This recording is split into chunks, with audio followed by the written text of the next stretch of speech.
All right, hello everyone. I'm Lonnie. I'm Amberlicious. We are Untitled Nerd Network. This is the third episode. Our second review, though. Didn't we do one and two together? Yeah, we did one and two together. WandaVision. You can see by that title there. It looks Um, professional.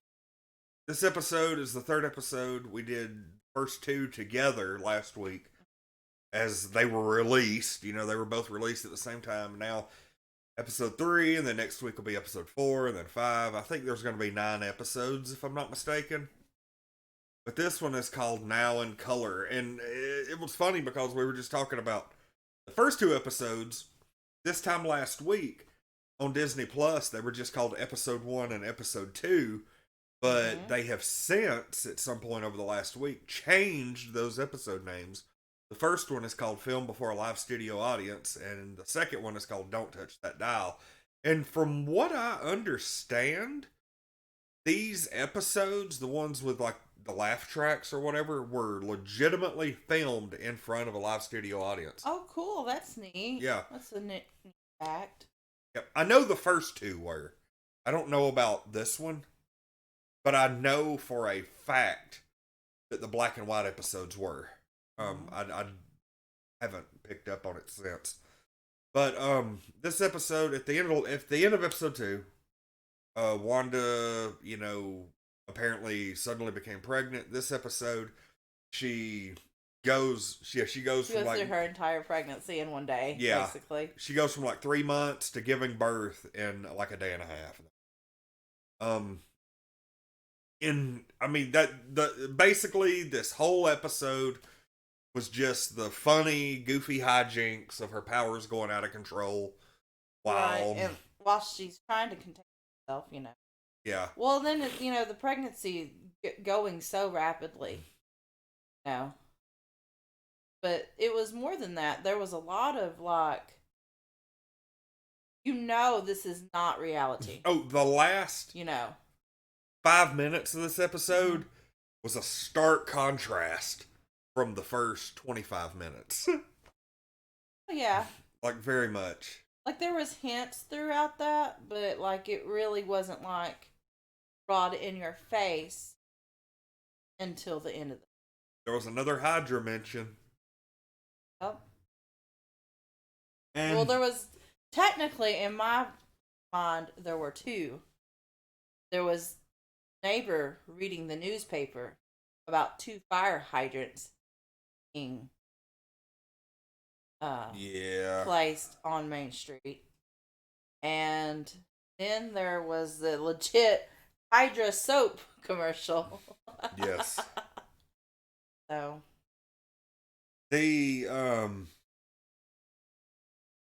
Okay, so what we've got, this is a theory that I'm throwing around, and I mean it's almost less a theory and more a very educated guess that I'm betting will come true.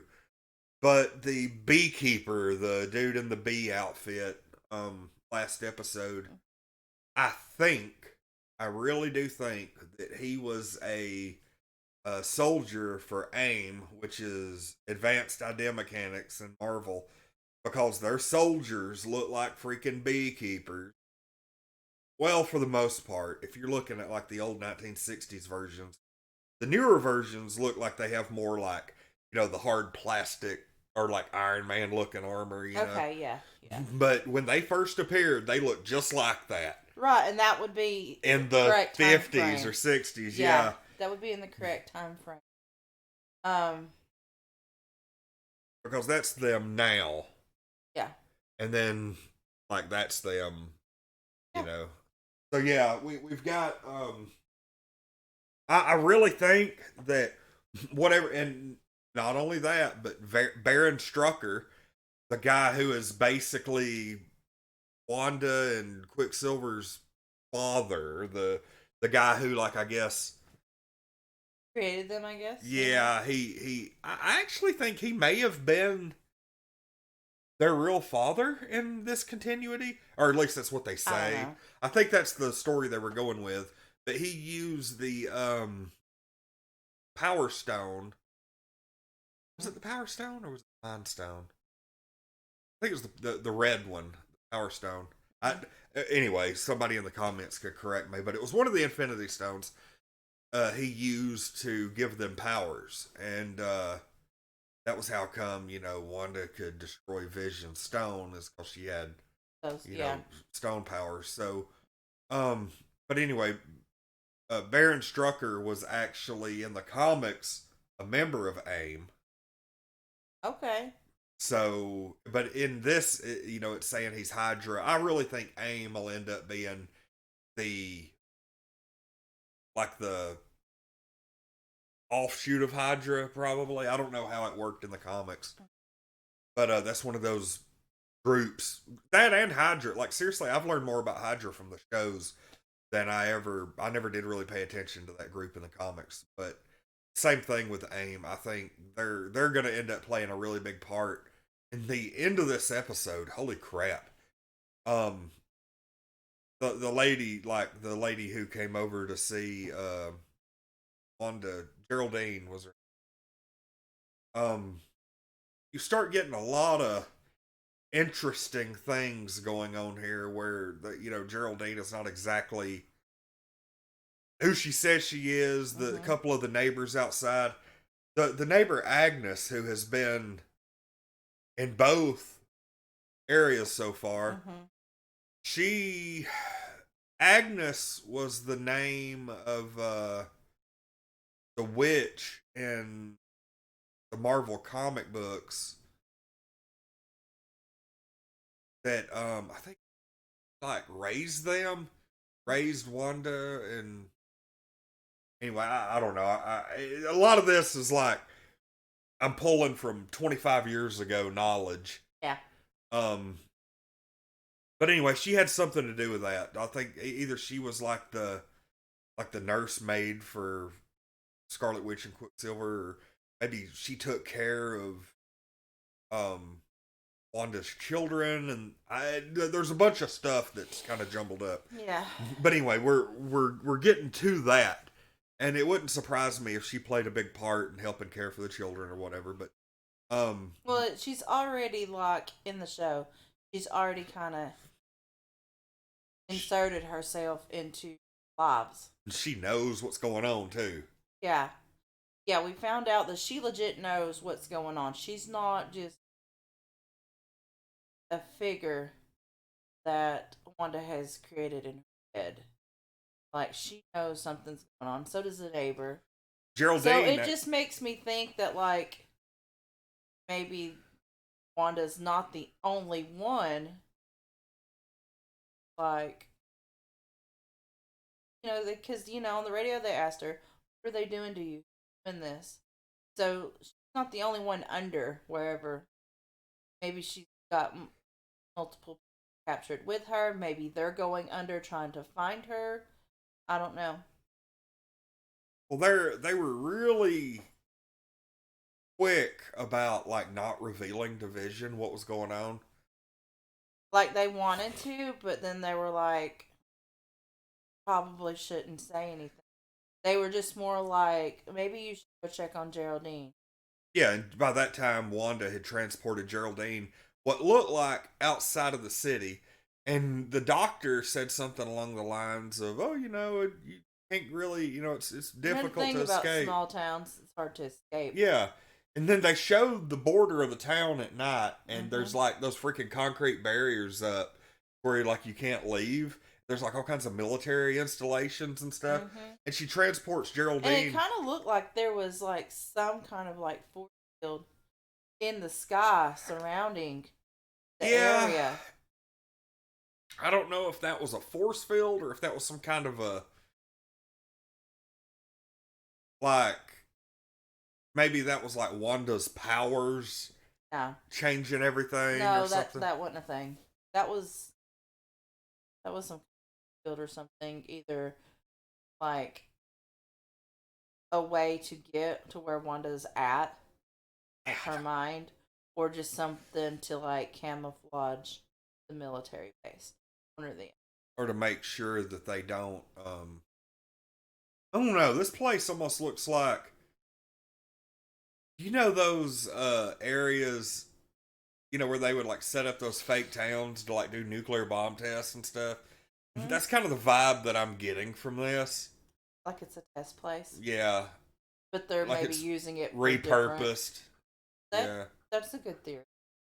but at the same time, we don't know if Wanda's doing this. We don't know if she's being manipulated. No, she's being manipulated.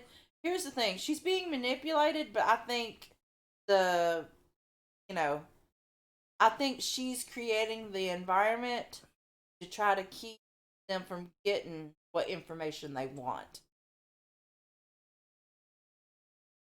Which is weird because I want to know if somehow Vision is alive again or if he is just a. Something she's imagined. Yeah.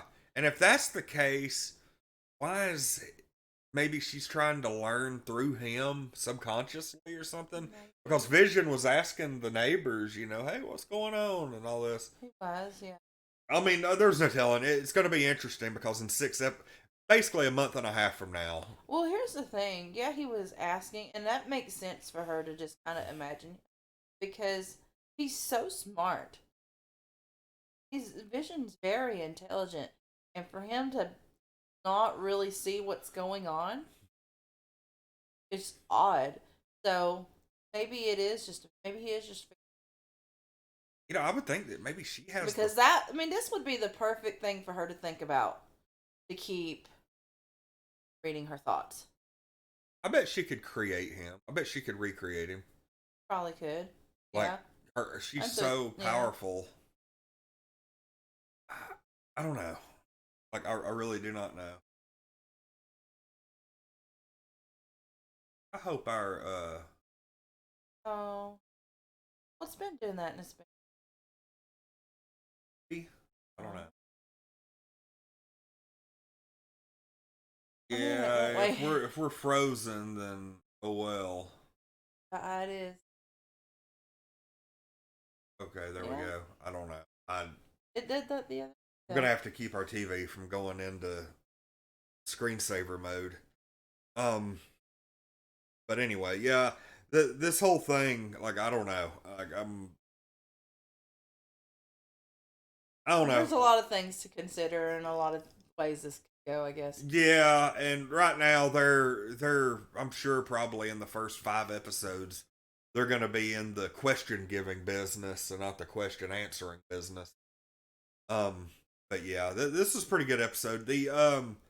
I figure on my rating on this one, I'm gonna give this episode a 10. Yeah, it was really good. This one was, in my opinion, a lot better than the first two. Mm-hmm. I like it was just because now the first two was just kind of establishing everything. Yeah, and we kind of figured out, like, you kind of know what to expect now. Like, it's the show isn't taking itself too seriously, and you're gonna have a bunch of like goofy stuff happen before you get to the the serious meat of it. And in this episode, I learned to just kind of kick back, enjoy it, and just see what happens. Because there's really, I don't really have any expectations on this show right now because I don't really know what to expect. It could go either way, and like they've already said numerous places that this show is going to lead in to the Doctor Strange sequel, Multiverse of Madness. So this is going to have something to do with the multiverse, and I would like to think that this is going to be the very first baby step towards bringing the X-Men into the MCU. I would like to think this show, it might not do it in this show, but this show is going to be the first step to establish making that happen. Like I think when it finally does happen, 4 or 5 years from now or whatever, we'll be able to look back and think this show started it. I think that's probably what's happening. But yeah, a solid 10. This wasn't like a groundbreaking 11 episode, but it was a good one. I could watch this one before I could any of the others. Fair. I'd say a 10. Just because of how much it first thought. Mm-hmm. Yeah, we got our first glimpse at what might lie beyond. I really think that, like, because I'm still like, she's created this to keep. thoughts and stuff. And so they're trying to tamper with that. So they made her pregnant and made her have twins. Just so she would be like inclined to talk about her brother. Like she literally has not talked about anything Since until he died. then.